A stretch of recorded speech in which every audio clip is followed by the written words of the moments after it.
दोस्तों सोचिए आप हाईवे पर चल रहे हो और आपकी गाड़ी की रफ्तार 40-50 के आसपास हो और अचानक गाड़ी का इंटीरियर सिस्टम खराब हो जाए। आप ब्रेक दबाएं तो ब्रेक ना लगे, एक्सीलेटर स्लो करें तो गाड़ी और तेज भागने लगे, तो आप उस समय क्या करेंगे?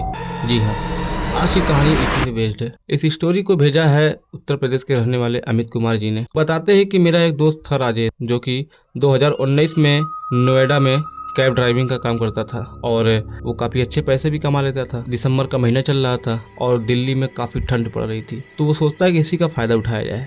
ठंड में काफ़ी लोग चले जाते हैं अपने अपने रूम पे और मैं नाइट में भी कैब राइडिंग करता हूँ, अच्छी कमाई हो जाएगी। शाम को 7 बजे निकलते हैं, राइड अपना करते रहते हैं। तो करीब रात के 2 से ढाई बज गए। वो सोचते हैं कि रात भी हो गई है और करीब रात के 2-2:30 बज रहे हैं, तो एक आखिरी राइड मार के अपने रूम पे जाके फर्स्ट क्लास सोते हैं। और सुबह कल जैसे ये बात वो कर रहे थे अपने आप से, तभी उनके फ़ोन पे एक नोटिफिकेशन आया। जब उसने नोटिफिकेशन को चेक किया तो उसमें एक राइड का रिक्वेस्ट आया था और जो एरिया था सेक्टर 150, वो एरिया काफ़ी सुनसान एरिया था। वहाँ पे बहुत लोग जाते वाते नहीं थे, बहुत कम ही लोग जाते थे और ये तो रात का वक्त था, तो शायद ही उनको कोई मिले कि जो है रात का वक्त था तो पैसे काफ़ी अच्छे मिल रहे थे और रात के 2 से ढाई बज चुके थे। उन्होंने ये सोचा कि कोई पैसेंजर फंसा होगा, इसीलिए उन्होंने बुक किया है। तो वो क्या करते हैं कि यही राइड मार के मैं अपने रूम पे चला जाऊंगा। उनका पिकअप लोकेशन जो था वो सेक्टर 150 था और उनको जाना था उससे आगे, उसके आगे उनको रास्ता नहीं पता था। वो अपने मैप के सारे जाते सेक्टर 150 तक उनको पता था कि हाँ यहाँ तक वो गए थे। तो वो अपनी पिकअप लोकेशन पर पहुंचते हैं और रात का समय तो था ही, अंधेरा भी था, ऊपर से कोहरा भी था, तो उनको थोड़ा कम दिखाई दे रहा था। आगे गाड़ी में बैठे थे तो वहाँ पे जैसे वो पहुंचते हैं तो उनको कोई नहीं दिख रहा था, किसने बुक किया है कौन है कोई नहीं दिख रहा था। तो सोचते हैं कि शायद कोई रोड पे ना खड़े होकर भाई कहीं बैठा हो, तो 2-3 बार हॉर्न बजाते हैं। तो आगे से कोहरे में से उनको एक परछाई दिखती है अपनी कार की तरफ आती हुई। जब वो गौर से देखते हैं तो वो एक लड़की रहती है। उसने ब्लैक कलर जैकेट पहन रखी थी, कैप लगा रखी थी, जूता उता पहन रखा था फर्स्ट क्लास। ठंडी का समय तो था ही। वो लड़की आती है, उनके जो कार का डोर खोलती है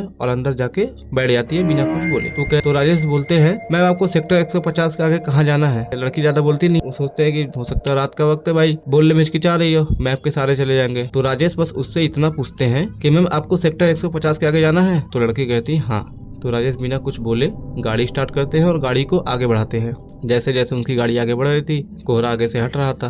उसके बाद उनकी गाड़ी जो है, रात का समय तक कोहरा भी था, तो गाड़ी वो 30-40 के आसपास गाड़ी को चला रहे थे, ड्राइव कर रहे थे और उनकी गाड़ी चले जा रही है। उसके बाद करीब 2-3 किलोमीटर जाने के बाद उन्हें ये रियलाइज हुआ कि वो 2-3 किलोमीटर जैसे ही आगे बढ़े उनको ऐसा रियलाइज हुआ कि गाड़ी का टेम्परेचर अचानक गिर रहा है। उन्होंने चेक किया तो उनका हीटर फुल पे था। जब से गाड़ी चला रहे थे ठंडी तो उतनी ही थी लेकिन उनको ठंडी लग रही थी। अचानक उनको ऐसा लगा कि बहुत ठंडी लग रही है। उनकी उंगलियां जो है जमने लगी थी, इतनी ठंडी पड़ रही थी। उन्होंने जैसे ही पीछे देखा तो लड़की एकदम शांत बैठी है, उसको ठंडी नहीं लग रही है और इनको बहुत ज़्यादा ठंडी लग रही थी। तो भाई उन्हें लगा हो सकता है भाई कोई गलतफहमी हो गई हमसे, तो गाड़ी अपना चलाने लगे। फिर दोबारा अपना ड्राइव कर रहे हैं म्यूजिक बजा के फर्स्ट क्लास। म्यूजिक बजाते बजाते अचानक उनका ध्यान पड़ गया सामने वाली मिरर पे। तो जैसे ही उसमें मिरर में देखते हैं तो पीछे जो लड़की बैठी थी, भाई साहब वो देखते ही, वो दृश्य देखते ही वो सन्न रह गए।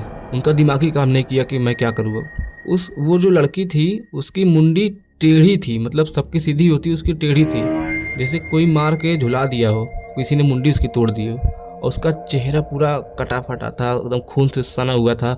वो देखते ही उनका दिमाग ही काम नहीं किया, उनकी धड़कनें तेज हो गई। राजेश गाड़ी चल रही 40-50 की स्पीड में, तो सोचे गाड़ी साइड लगा दे। पहले गाड़ी हाईवे पे थी तो एक्सीलेटर जैसे ही वो छोड़ते हैं गाड़ी कम होने के बजाय और तेज हो जाती है। उनका दिमाग ही काम नहीं कर रहा है, गाड़ी और तेज कैसे हो गई? गाड़ी जो 40-50 में थी अब वो 80-100 के आसपास चली गई। गाड़ी चले जा रही है फुल स्पीड में हाईवे पर। रात का समय तो उतनी गाड़ियाँ नहीं चल रही थी, उनकी गाड़ी चले जा रही है। तो उन्होंने झटके से ब्रेक मारा लेकिन ब्रेक फेल हो चुका था। ब्रेक भी काम नहीं कर रहा था, ना तो स्टीयरिंग काम कर रही थी, ना तो स्टीयरिंग घूम रही थी, ना तो ब्रेक काम कर रहा था, ना ही उनका एक्सीलेटर काम कर रहा था। वो उनका दिमाग ही काम नहीं कर रहा, वो गाड़ी खाली चले जा रही है, बस वो बैठे हैं। 1-2 किलोमीटर गाड़ी और चली होगी। उसके बाद हाईवे के किनारे ही एक बड़ा सा पेड़ था, वो गाड़ी उधरी की तरफ चले जा रही है। राजेश देख रहे हैं चले जा रहे, राजेश कुछ कर नहीं पा रहे, खटखटा रहे दरवाजा, ये कर रहे वो करे, ब्रेक मारे, कुछ नहीं हो रहा है। गाड़ी जाके सीधा उस पेड़ में जाके ठुक गई और इतनी बुरी तरीके से ठुकी कि राजेश वहीं के वहीं मर गए। उनकी वहीं डेथ हो गई। अभी इसकी आगे कहानी सुनिए।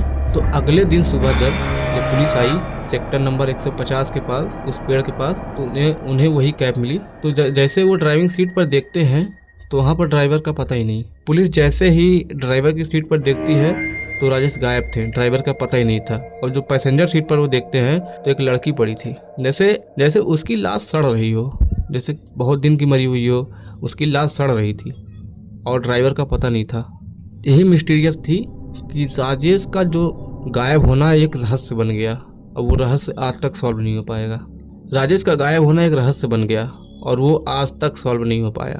तो फ्रेंड्स, ये स्टोरी आपको कैसी लगी हमें कमेंट में ज़रूर बताएं और अगर चैनल पर नए हैं तो चैनल को एक सब्सक्राइब जरूर कर दें। मिलते हैं ऐसे ही किसी नेक्स्ट वीडियो में, तब तक के लिए धन्यवाद, गुड बाय। और हाँ, अगर आपके पास भी ऐसी ही कोई स्टोरी है तो डिस्क्रिप्शन में मैंने अपना जीमेल आईडी दे दिया और कॉन्टैक्ट नंबर दे दिया है, आप उस पर अपनी स्टोरी को भेज सकते हैं। मैं ज़रूर स्टोरी को आपको पेश करूँगा अपने चैनल पर।